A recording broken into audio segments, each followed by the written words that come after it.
Hello from COP26 in Glasgow, where I'm joined by the President of the European Investment Bank, Werner Hoyer. Hello, President. Tell me, there's a lot of stark warnings here at COP26.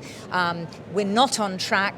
The planet is warming. Do you share that anxiety? Absolutely. I mean, we have received clear warnings again and again. The IPCC, all the scientists of this world are warning that we don't take action very, very quickly, we can forget about the climate goals. And therefore, action is needed. And that message has arrived here. I think nobody has been excited about the statement that came out of Rome from the G20. But what is going on here is encouraging, because you see that there are many, many activities going on which go into the right direction. Because people realize that if we want to achieve the climate objectives, we will have to think climate globally, and that means we have to think it big. That means we have to go to new technologies in order to achieve our objectives. We need to develop some of these technologies still, and we need to encourage people to work on these technologies. And the readiness of the private sector to finance that, to contribute to the financing of that, is there. So from that point of view, I'm quite optimistic. I think sometimes the public sector should be a little bit more ambitious than we show it.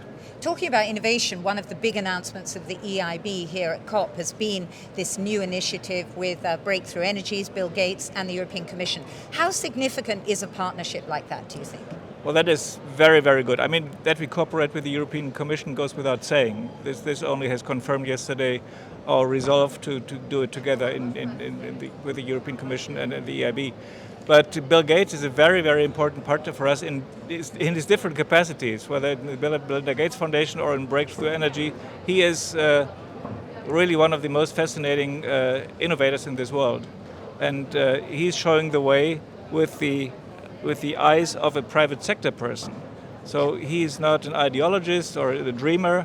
He's somebody who gets very concrete when it comes to financing innovation.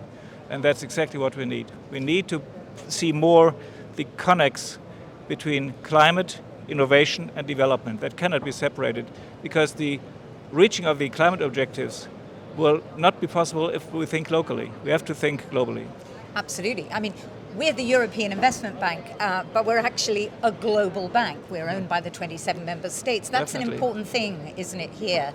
We see all these people around from all over the world. Are we doing enough for them?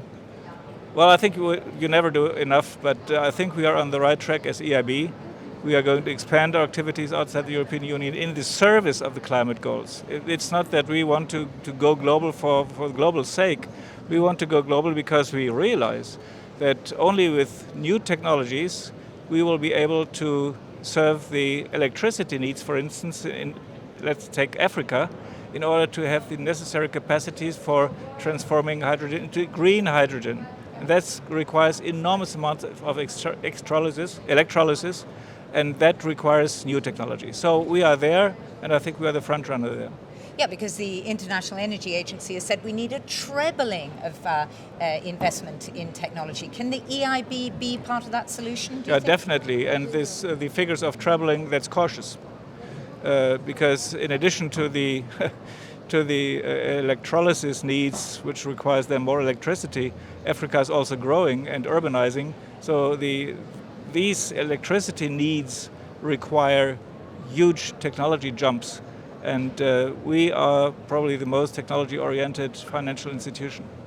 One of the big stars here at COP is Joe Biden, of course. I mean, how significant do you think is the fact that the US is back at the table? It's a hugely important message.